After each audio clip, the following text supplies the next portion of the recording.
Sister-in-law, who resented me for years, had a tragic miscarriage, so we welcomed her back. But now she's telling my child she's his real mom. So my husband David and I have been married for 8 years now. We have a little boy named Tom, who is 4 years old. Tom is super playful and has the wildest imagination. He's pretty much glued to me, a total mama's boy, which I'm cool with. I know once he becomes a teenager, he'll likely be off doing his own thing, so I'm savoring this time. David and I make a great team. We've got our home, our routines, and our careers all working in harmony. Honestly, it's all thanks to David being so respectful and communicative. I mean, with a husband like him, you'd think I wouldn't have anything to vent about on Reddit, right? Well, here I am, and it's about his sister, Kathy. I really don't want to sound biased, but Kathy is beyond difficult.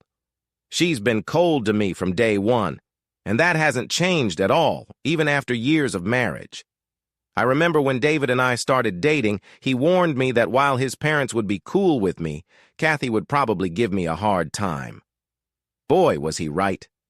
The first time I met her, she bombarded me with questions about my family, childhood, and siblings. No matter what I said, she seemed unimpressed, keeping her nose in the air the whole time. She even brought up David's exes out of nowhere, comparing them to me like it was no big deal.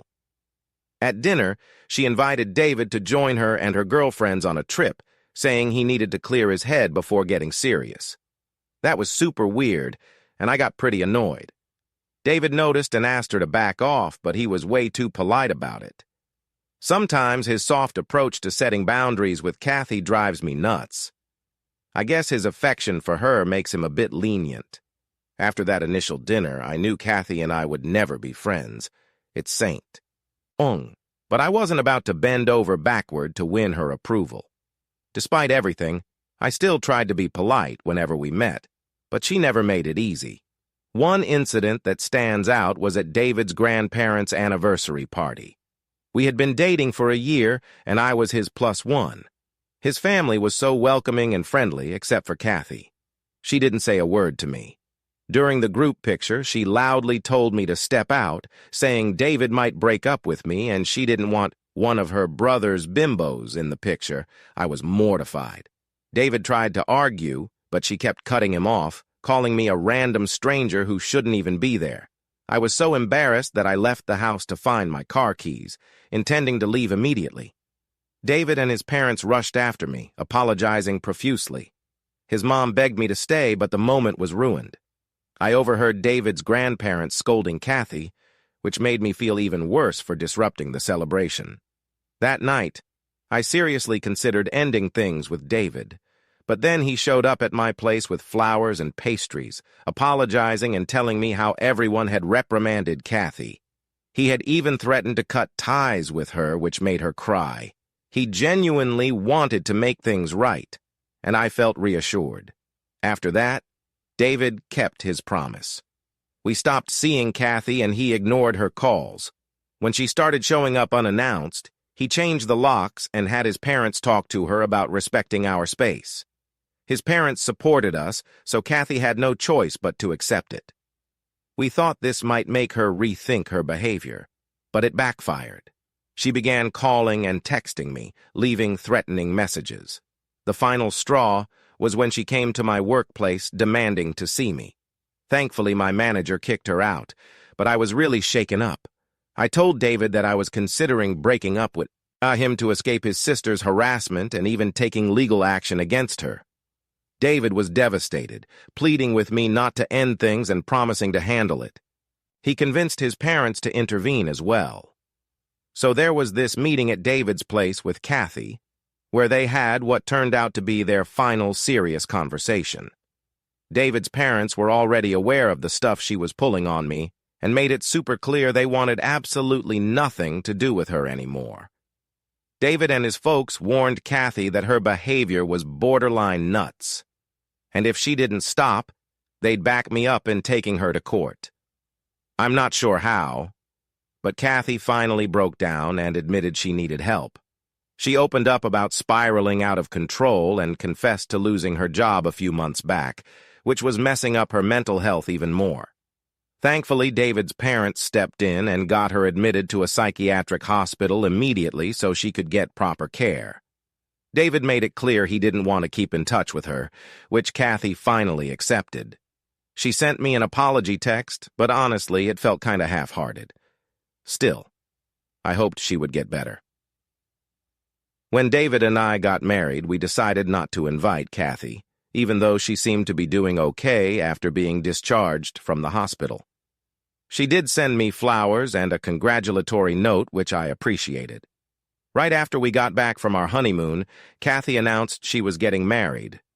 We were all pretty shocked since no one knew she was even dating anyone. Turns out she met this guy, James, while in the psychiatric hospital. James had some serious issues like schizophrenia and alcoholism, and according to his doctors, he had some violent tendencies. Naturally, David and Kathy's parents were pretty worried. Kathy said her wedding was happening next month and only wanted David there, not me. It was a relief since it saved me the trouble of coming up with an excuse not to go, but my husband was kinda hurt by the whole you but not your wife thing, so he skipped the wedding too. People who did go said it was a total disaster. Kathy and James were wasted during the ceremony and could hardly repeat the words after the priest. At the reception, James got so drunk that he started tearing his shirt and pants off. Then, in his schizophrenia-fueled paranoia, he attacked a server, accusing him of hiding something. James's family managed to calm things down and paid off the server not to press charges. This whole incident freaked everyone out, especially since James could flip out on a random person. They were really worried about Kathy. David and his parents tried talking to her about James's behavior, but she was convinced she could change him. Unfortunately, things went exactly as you'd expect. James isolated her and blocked all contact with us. We heard from neighbors a couple of times that the cops were called because they were fighting physically. 4 years ago, I got pregnant with Tom, and we were all so happy. I wanted Kathy at the baby shower, so we sent her an invite but never heard back. David went to check on her, and it turned out James had cut her off completely and tossed the invite. David was super pissed, they argued. But Kathy just didn't see anything wrong with what James was doing. That was the last time we heard from her. We stopped trying to reach out, just hoping she'd be okay. The past few years have been wonderful for us. Tom keeps us busy with his mischief, and David's parents visit every weekend to babysit while we have a little date night. But then, about 8 months ago, Kathy showed up at our doorstep, looking a mess, muddy, barefoot, and shivering. We let her in, and I got her a blanket. We hadn't seen her in years and had no idea what to say. David just kept stroking her hair, asking if she was okay. She finally told us she had just miscarried. She had gotten pregnant a month ago and thought James would be happy, but he got more and more paranoid that the baby would take her away from him. They fought a lot, and he even threatened to mix rat poison in her food. It was heartbreaking to hear, and we just sat in shock as she recounted the whole ordeal. It turns out there was poison in her food to make her lose the child. Kathy told us she woke up feeling off that morning, and a trip to the doctor confirmed her worst fears: she had lost her baby. The news hit her so hard she felt sick and numb, and she couldn't bring herself to drive back home. So she just started walking. Somehow, her feet led her to our house. Honestly, she must have walked like 20 blocks or more, and she didn't even have shoes on. She couldn't remember why, but there she was, standing barefoot at our door. I felt so bad for her. I hugged her immediately, and though it took her a moment to hug me back, she eventually did. We just sat there for what felt like 5 minutes while she cried in my arms. We knew it was her way of asking for help. David wanted to confront James right then and there, but I convinced him to call the police and let her parents know. They'd handle it better. Her parents were relieved to have their daughter back and promised to support her through everything. When the police took her statement, they were just as shocked as we were about the multiple abuses she had endured. James was arrested immediately despite his protests and threats. He kept denying any involvement in her miscarriage, but the toxicology report confirmed he had poisoned her. Because of James' mental issues, the judge sent him to a psychiatric facility indefinitely, which was frustrating, but at least Kathy was safe. Any old feelings of animosity I had towards Kathy vanished. As a woman, I felt really bad for her and wanted to forget our past so we could both move on. I just wanted her to heal. She seemed calmer around me and wasn't mean anymore. When we thought she was ready, we introduced Tom to her, thinking it might help her recover. She got close to Tom really quick. Cly, which none of us minded at first. But over the next few weeks, she started showing up at our house unannounced more and more. She was staying with her and David's parents, so she could just drive over any time. She insisted on giving Tom baths and reading him bedtime stories, which seemed nice at first. But it got a bit weird. She'd come over almost every day and always found a reason to stay longer. She'd bring toys and gifts for Tom and constantly commented on his clothes or hairstyle, suggesting changes. It started to feel like she was undermining me, not with David this time, but with my own son. I talked to David, and he thought I was overthinking it. He reminded me that Kathy had just lost her child, which made me feel guilty. So I let it go. If spending time with Tom made her happy, what's the harm, right? As the days went on, I tried to be accommodating. But she started looking after Tom every day while we were at work and taking him to the park in the evenings. I noticed Tom didn't show the same enthusiasm for me anymore. He didn't run up to greet me like he used to. When Kathy left, I'd try to talk to Tom about his day, but he wouldn't say much. My usually joyful son seemed sad. I was really worried, but David kept telling me I was overreacting. He said Tom was just growing up. But I couldn't shake the feeling that something was off. I talked to a coworker, and they suggested I get nanny cams from Amazon. Brilliant idea, right? So I bought 2 and set them up without telling David. Yesterday, after Tom went to bed, I checked the footage. David was watching TV, so I was in my study room. At first, everything seemed normal. Kathy was playing with Tom and seemed great with kids. But then she pulled a book out of her purse, one I hadn't seen before. Our house was stocked with age-appropriate books, but this one was different. She read it to Tom before his pee. It was about adoption and how sometimes a mother gives her child to another mother to raise. Tears harassment and even taking legal action against her. David was devastated, pleading with me not to end things and promising to handle it. Kathy added her own comments, telling Tom this was why she had left him with me all those years ago, because she wasn't ready then. She said no matter what, she would always be his real mother and no one could love him more than her. She kissed his forehead and left him to nap. My hand shook with anger as I finally understood what was happening. She had been feeding my son all sorts of nonsense for who knows how long, making him act really weird around me.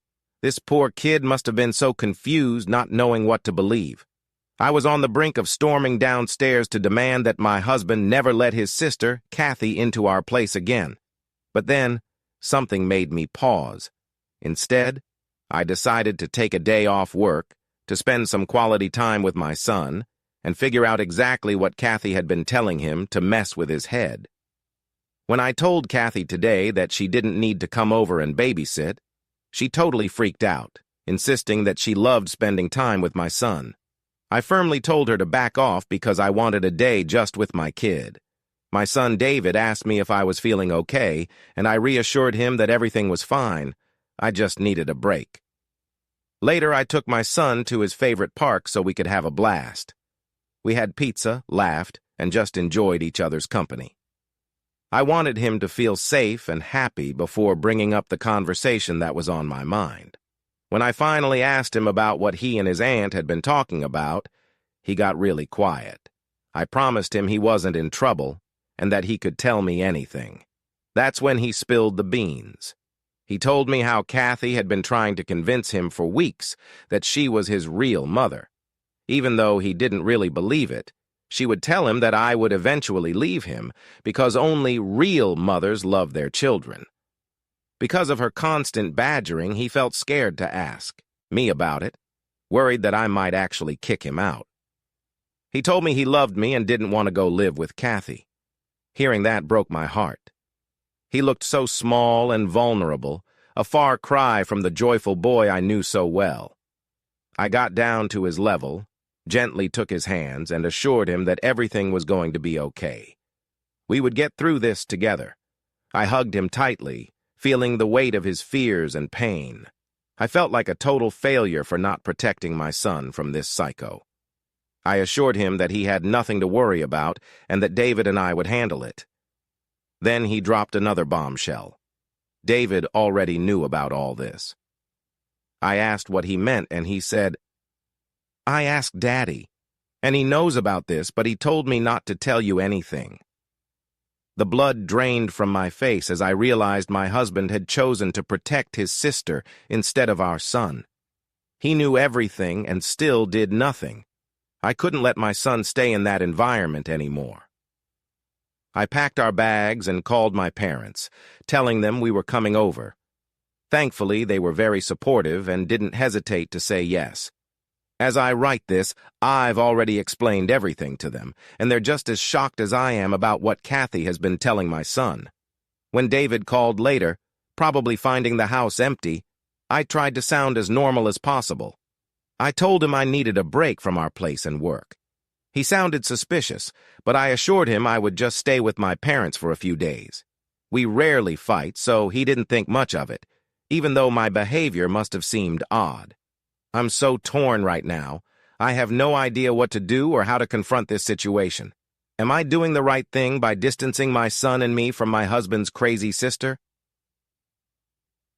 Update 1. Wow, I woke up to over 600 comments on my post. I can't believe so many people use Reddit and came across my story. I used fake names, hoping no one from David's family finds out it's about him. To those criticizing me for not talking to my husband first, I assure you I would have if my son hadn't told me that he tried to talk to David about it when he first found out. Call it mother's instinct, but the fact that my husband knew for weeks and still gaslighted me shows that confronting him wouldn't have been constructive. I needed to get my son out of that toxic situation immediately. He's much safer with my parents now, away from Kathy's lies. Kathy has tried to contact me multiple times, insisting she needs to see my son and how much she misses him. I plan to put an end to this once and for all at the upcoming family get-together at David's parents' place this weekend. This event was planned weeks in advance because David's grandparents are visiting, and I thought it would be a good time to spend together. However, given recent events, I'm using this opportunity to speak my truth and ensure Kathy is kept away from my son forever. Update 2. I'm back with an update. I finally confronted David as planned during the family get-together. I was so nervous but decided to take the nanny cam recording with me as proof. Without beating around the bush, I called out Kathy in front of everyone during lunch. She tried to laugh it off, but when I showed her the nanny cam footage, she couldn't deny it. I sent the video to our family group chat so everyone could see what I was talking about. Her parents were... I was absolutely horrified when I saw her trying to convince my son that she was his real mom. After that, I couldn't hold back and confronted David. I told him straight up how he completely failed to protect our son. David looked really guilty and tried to defend himself, saying he thought it would help his sister get over her grief. He felt torn between supporting his sister and being honest with me, but in the end, he chose to keep quiet. I made it clear to him that because of his actions, I couldn't trust him anymore. I told him I couldn't risk having our son around him or his family ever again. For the first time in ages, I saw David break down in tears, but I stood my ground. I told him I couldn't let our son grow up in a family where his dad refused to stand up for him just to protect his sister, who clearly had mental health issues. David and Kathy's parents and grandparents apologized to me and promised that Kathy would never come near our son again. Kathy looked so humiliated but didn't even have the decency to apologize. David kept trying to justify what he did, but I wasn't having any of it. I left right after this whole confrontation because I was done and didn't want anything more to do with them. So here's an update since some of you were confused about my decision. Yes, I plan on divorcing my husband. I know some of you think I should give him a second chance since it wasn't entirely his fault. And I do agree. David is a good guy. But being a good man doesn't automatically make him a good father. Just because we never had any issues doesn't mean he was good to Tom. He should have shut this down from the start when our son came to him with doubts, instead of trying to cover it up for weeks and gaslighting me. My son and I can't trust him anymore.